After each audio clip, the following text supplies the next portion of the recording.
Welcome to American Education FM, everybody. I'm Dr. Sean Brooks. We'll go ahead and sit back and relax for this one. I have two stories to go over here, and one is rather long that I want to read through because it really is very, very interesting, and it's actually one of the things that I've been advocating for quite some time. And it has to do, again, with any schools that are going in this critical race theory direction, how it's remarkably insulting, of course, to not just the teachers who are being forced to teach this, if they don't stand up for themselves and their own rights, of course, but the very students that disagree with it, as it discriminates against them as well. So that's going to be the second thing, which is an excellent article written by Technofog, and I'll link the actual article in the description below here. But this first one I found on Gab, very interesting, and again, I wrote about this briefly in my latest book, The Unmasking of American Schools, which again is available on Amazon in paperback and Kindle. Same thing with Barnes & Noble, paperback and Nook. But I first heard about this last summer, toward the end of the summer, and specifically toward the beginning of the school year, where Dr. Siegel was on Fox News and he was on Tucker Carlson's show. And he suggested that everybody that when students return to school, they wear a red pin on their chest to signify that they have either been vaccinated or haven't been vaccinated. I think it was that they had been vaccinated. And the look on Tucker Carlson's face was absolutely priceless. He looked disgusted that Dr. Siegel would even bring that up. And again, Dr. Siegel is a massive hypocrite. And I've criticized him in the past, and he wants everybody to be pumped to the gills with every vaccination known to man. He suggests everybody get the flu shot every single year, and you're just pumping your body full of poison. So, sure enough, Dr. Siegel's wish came true in this one particular school. Anyway, there's really no way to verify this per se, but I find it unlikely that somebody would manufacture this, but who knows. It says, quote, this comes from Beach Milk, at Beach Milk on Gab. And it's also tagged and reposted on my Gab account, but it says, quote, "My daughter came home from school today with this button on her blazer. I asked her, what's this? She informed me that the school asked her to wear it to be recognized as not tested and not mask wearer. Some parents may say it's nothing, but for me, it means more than it appears. It's not just a button, it's the first step to branding and isolating people. It is now masks and tests, but soon it will be unvaccinated people. I cannot agree with this procedure. What do you think about it?" And there are a bunch of comments, over 1,558 so far. It's been reposted about as many times. It's been liked about as many times. And it's just it's a little silver circular pin.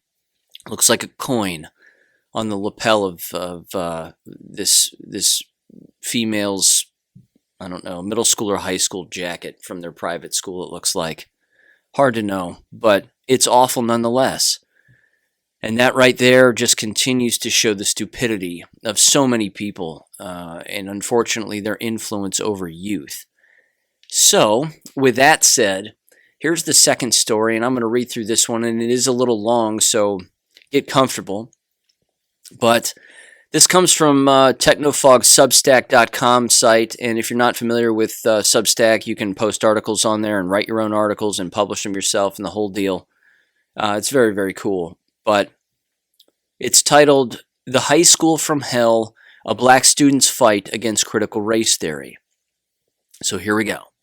Quote, "Let me tell you about a lawsuit and a school's effort to force intersectionality critical race theory on a student that refuses indoctrination. William Clark is a senior at Democracy Prep at the Agassiz campus, a public charter school in Las Vegas, Nevada. He started the 2020 school year like any other senior, ready to graduate and pursue his dreams. His future is in music, and he wants to attend Berklee School of Music or New York University. His dreams are normal, but he faces unique challenges. His father is deceased, his mother is temporarily disabled and unemployed, and he works fast food to help support his family. He is also suing his school. Williams easy senior year was canceled by Democracy Prep after he stood up for what he believed. Not canceled in the COVID sense, but through means that violated his constitutional rights as a student. You see, this year he has been required to take a year-long class called Sociology of Change, taught by teacher Catherine Bass. This class is inspired by radical intersectionalist critical race theorist Kimberly Crenshaw. The first assignment in Sociology of Change included requiring William to reveal his racial, sexual, gender, sexual orientation, disabilities, and religious identities, determining if any parts of William's identity have privilege or oppression attached to it. According to Democracy Prep, recognizing these traits is important because from there you can identify your power and oppression.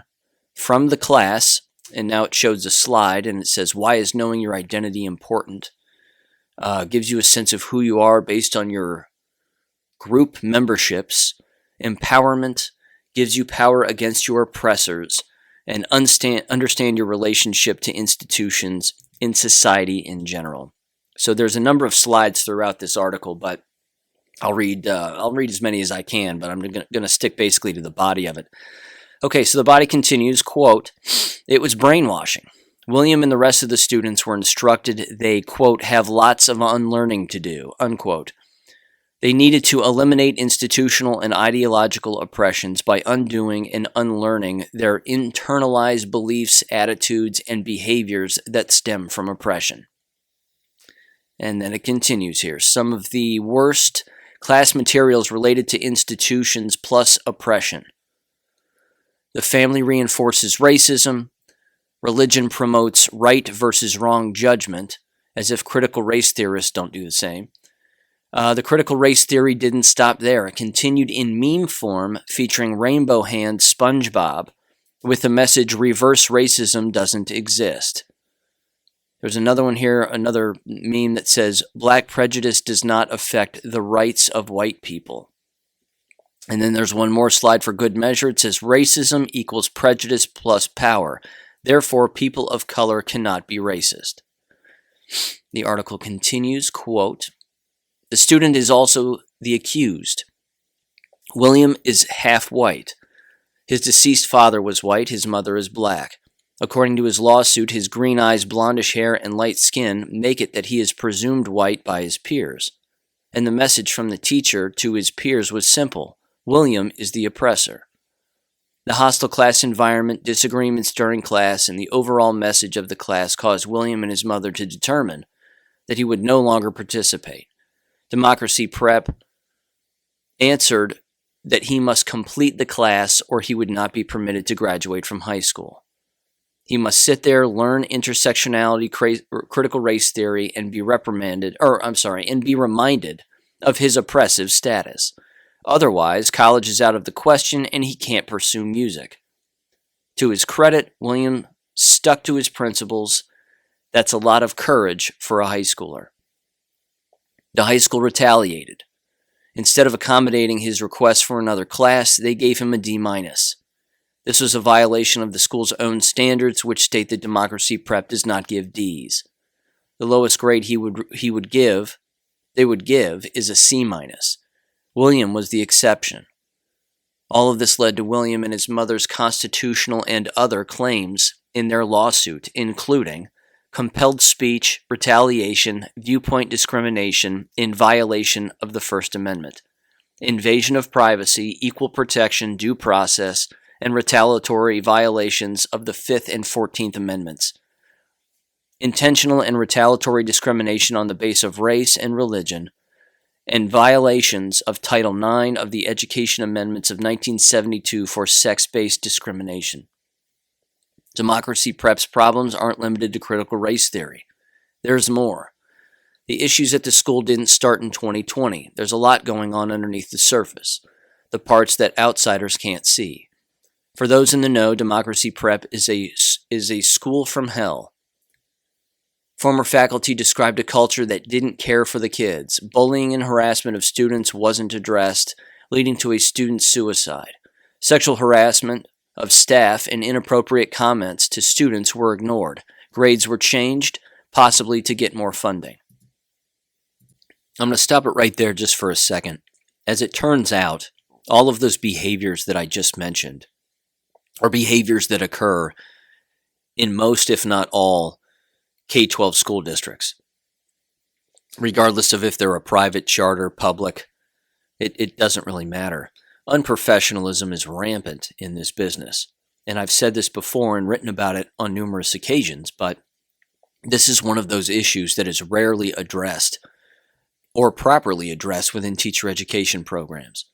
Because this is the issue here that blindsides a novice teacher in their early 20s who is entering the quote-unquote adult workforce for the very first time.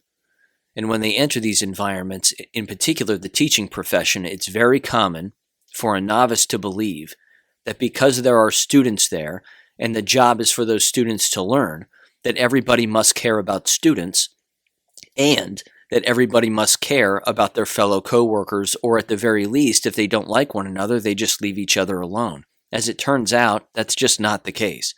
There are countless teachers that despise students. There are countless teachers that go to work for the sole purpose of gossiping about their other coworkers, etc., etc. So it's not unusual that this would be the case. I would say that the biggest red flag with this particular school is in the name. It's called Democracy Prep. That gives it away. That doesn't mean that they like democracy. The word democracy has been perverted now, and it essentially means communism to a large extent. It doesn't mean freedom. It doesn't mean independent. It doesn't mean human rights for everybody. It means we decide or else. And that's communism. So I'm going to continue here. It says, quote, just picking up right where I left off. All these accusations come from employees who left the school. Former Democracy Prep principal Christina, last names, Bentheim, if I'm saying that right, probably not, prepared a sworn declaration in support of Williams' case and under penalty of perjury, outlining the school's terrible history. Her declaration includes accusations that, and there are 4 bullet points here, enrollment numbers appear to have been manipulated and inaccurately recorded, presumably to secure funding. That's not uncommon, in particular among charter schools. Number 2, administration required police officers responding to abuse, neglect, student sexual conduct to not park in front of the building. Apparently the optics were bad. That also is not uncommon, in particular among all schools. Schools hate it when the police are called. They can't stand it. They can't stand it. It's all about image protection. I wrote an entire chapter in my very first book about image protection, and I believe that was the title of the chapter. Protect the image at all costs. Number 3, staff presentations of decentering white dominant culture through management. And then point 4, school staff alters grades and attendance records, often for public relations, regulatory, financial, and discretionary reasons. William Clark, who challenged his intersectionality critical race theory class, was not afforded such accommodation. That too, the manipulation of grades, attendance records, disciplinary records, also not uncommon among K-12 school districts. It's a standard practice among the most unethical. Again, doesn't matter how squeaky clean the building is, doesn't matter how big the smiles are on the people's faces. I had this happen directly to me when I was a school teacher. I had administrators change grades. They would change a grade from a D to a C. They would change a grade from a D to a B, and they would do it during the summer break behind my back, when the student actually earned that grade, even if they failed. And I was teaching, I might add, exploratory classes, which theoretically, if they get an F, so what? It doesn't keep them from graduating. It doesn't keep them from moving on. But if they got an F, it was because they didn't turn in anything. They didn't turn in any work. We never graded on, when I taught, we never graded on attendance. That was absurd. And I certainly never graded on participation. That was also absurd. But everybody knew what the assignments were, and if you didn't turn them in, you got a 0. So grade manipulation is massive. And again, it happens behind teachers' backs all of the time. And teachers are guilty of grade manipulation all of the time as well. So it continues here, and there's more slides. Quote, the staff presentation, former principal Bentheim mentions in her declaration can be seen here. For context, below are some of the most egregious slides. So one of them says, equity equals everything. Decentering white dominant culture through management. And then it says the goals of that presentation are to strengthen community of democracy preps leaders as anti-racist practitioners in schools, learn the common components of dominant culture, practice strategies to deconstruct and or decenter white dominant culture at work. This stuff is just outrageous. It's beyond outrageous. Components of white supremacist culture. Worship of the written word in those degrees. Reason is greater than emotion. And numbers over stories. This is hilarious. This is absolutely hilarious. This entire slide that they're using here in their presentation is the exact opposite of anything logical.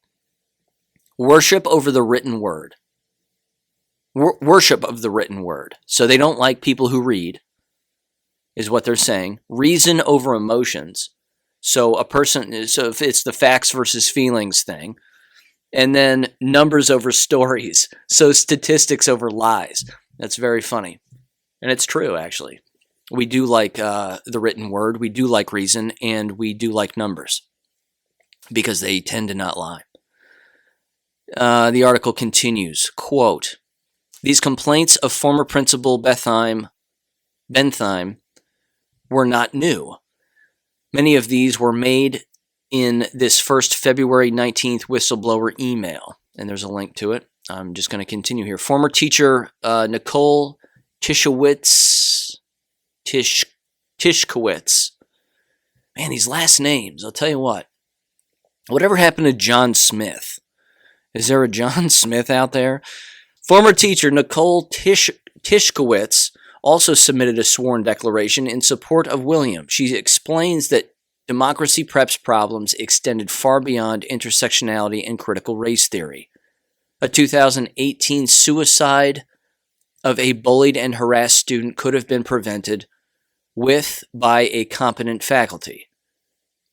She was subjected to sexual harassment from a fellow faculty member and reported it on multiple occasions. This same faculty member was also observed making inappropriate comments to female students. She was told to stay away from him. She was harassed multiple times by her direct supervisor. Nothing was done after she complained.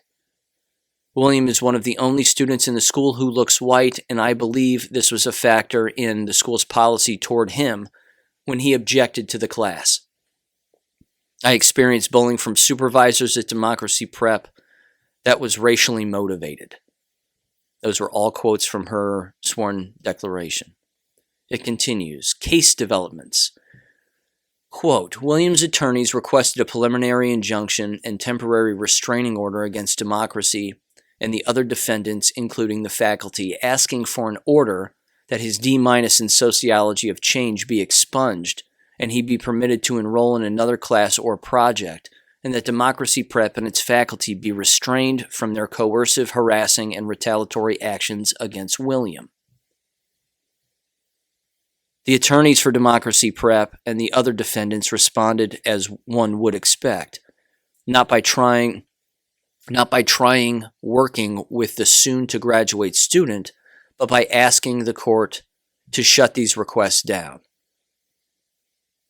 They said asking William to identify his race and sex on a private forum and independently reflect on them was not harassment at all, despite the message from his teacher that his identity was problematic. And in any event, that was not compelled speech, according to Democracy's prep lawyers. It was rather the type of typical lesson that occurs regularly, that courts regularly uphold. The preliminary injunction and temporary restraining order have been heard by the judge. The judge was receptive to William's case, saying, quote, I think William is likely to succeed on the merits of his compelled speech claims. Let's see. And then it wraps up here. Quote, "We hope to hear good news soon. The parties are currently conducting settlement efforts. William has extra leverage due to the judge's statements. As this case goes on, credit to William, his mother, and their attorneys for taking the stand and putting up a fight. And as intersectionality critical race theory increasingly creeps into schools, it will be up to brave students and their parents to fight back against indoctrination. On the other side, educators and lawyers are introducing intersectionality and critical race theory to young minds, are certainly reviewing this case and taking notice, not to address parental and public concerns over the materials, but to figure out just how far they can go without being taken to court." Unquote. This is an interesting case and a difficult one for a variety of reasons. First of all, I too applaud William and his mother for their legal action. There's no doubt about it. This entire school is discriminating against him because they don't like his skin color. It really is that simple. Now, if they were yanked into a court, put on a stand, raise your right hand, take the oath, and testify, would they say it was because of his skin color? They would say no, it wasn't. But all of their actions, including what they're actually teaching here, prove the exact opposite. So, yeah, this is a difficult situation to say the least. Again, I wish that more parents and more students, and being their children, would do this. They do it in cases of physical violence with regularity. I recall communicating once with an administrator. We had a great deal of referrals and violence in our school, and our school wasn't necessarily an urban school per se, in an urban location. It was sort of a mixture of everything. It was in a rural setting. It was also in a suburban setting, but there was an urban setting as well.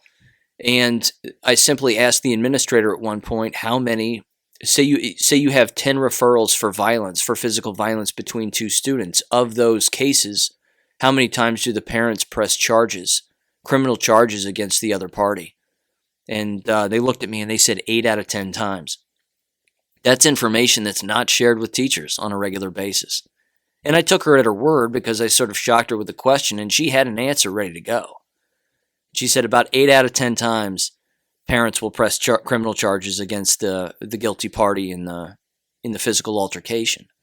But regarding this kind of stuff, this critical race theory nonsense, and again, it has to be laughed at because it is. I mean, the teachers in this school building, this democracy prep in Las Vegas, Nevada, I mean, they are idiots. There's no way around it. These people are not teachers. They're activists. And that's unfortunately what many teacher education programs are seeking to do with their youth and their young adults who want to be school teachers, is they want to teach them to be activists. They don't want to teach them the actual history of education in our country, how it's gotten worse over the last 100 years, why it's gotten worse over the last 100 years, and how it's getting even worse than it was then and is now. And this is just the proof in the pudding right here. So when schools like this hire people who aren't teachers, and they hire them to be activists, think of the kind of people that they're hiring. If they don't like a child who's mixed race and looks more white than he is black, what are they doing about their hiring processes for their own staff members? I can't imagine there being a white teacher in the school building or a white administrator. So it's a much bigger problem, but it really is the bigots and the racists that are pushing this material on students and staff members, even at the teacher education level. And it's too bad because, again, it has nothing to do with reading, writing, and arithmetic. It has nothing to do with learning how to function in a workplace or in society. And I've lectured on that in the past at the university level too, and it costs individuals their jobs. And these undergraduates have looked at me like not all of them, but certainly some of them, and some of the more vocal ones have looked at me and basically said, "Whatever, you're wrong. If I want to be an activist, I can be an activist. I have rights too," and blah blah blah. I said, "Yeah, you have rights. Go for it. You just better do it in private, because when you're doing it in the public eye and you're doing it in front of your students, they're going to go home and tell their parents, and then you're out of a job." And then they look at me just with horror on their face. I mean, many of these undergraduates who are training to be teachers actually believe that they're going to be hired in one building and work there for 30 years and then retire and stick their feet in the sand for the rest of their lives. That's not the way that it works. That usually doesn't happen. Most teachers teach in multiple buildings, and many of them lose their jobs and they quit after about 4 or 5 years. That's usually the going rate and turnover rate for school teachers. So again, just to summarize here, back to this story, I wish more parents and students would take this approach. This is not the approach that, Chris Ruffo is taking with his committees. And again, I admire the work that Chris Ruffo's done on some topics, and people feel comfortable bringing him information. But this article from Technofog, who's a lawyer, apparently, is a perfect example of what parents should do and what their children should do. They should always monitor what's going on in their school building and in their classroom. And if it's discriminatory, you have to use the law to your advantage. The unfortunate reality of this particular case, though, is that many lawyers wouldn't take up this case. I mean, a constitutional lawyer would certainly take up this case, but with many lawyers, and again, this is a bit of a knock on the profession, and rightfully so, but many of them would say, well, why don't you just take your child out of that school? Why don't you just enroll them in public school? Why don't you just find a different school to go to? If they're mistreating you, why don't you just do that? And they say the same thing to teachers, I might add. Lawyers will say the same thing to many teachers. They'll say, well, you're being mistreated in the workplace. Well, that's unfortunate. Why don't you just find another job? Why don't you just teach somewhere else? See, when rights are being violated, lawyers are supposed to stand up for the citizens whose rights are being violated. That's the point. But the unfortunate reality is that many of them don't. So I do recommend still using lawyers if you can. And just because one lawyer turns you down doesn't mean they all will. So find another one. And then maybe you'll end up in a advantageous situation like William has, but clearly he's gone through plenty and his family's gone through plenty here, and it's remarkably unfortunate, but hopefully he ends up out on top. And again, exposing the school for what they have done to countless employees apparently is more than reward enough. And frankly, the school should probably be shut down, and it probably will be shut down if they've been engaging in these kinds of practices. And if they're a charter school, they can fold very quickly because their lawyers aren't going to be able to handle the damages that they might have to end up paying. And the board members who run charter schools aren't going to be able to pay out of their own pockets. And they're just, that's it. And no state's going to continue to fund them if they continue to do this. So again, if you stand up for your rights, it'd be interesting to see how many schools actually fold and completely buckle under the weights of their own hatred.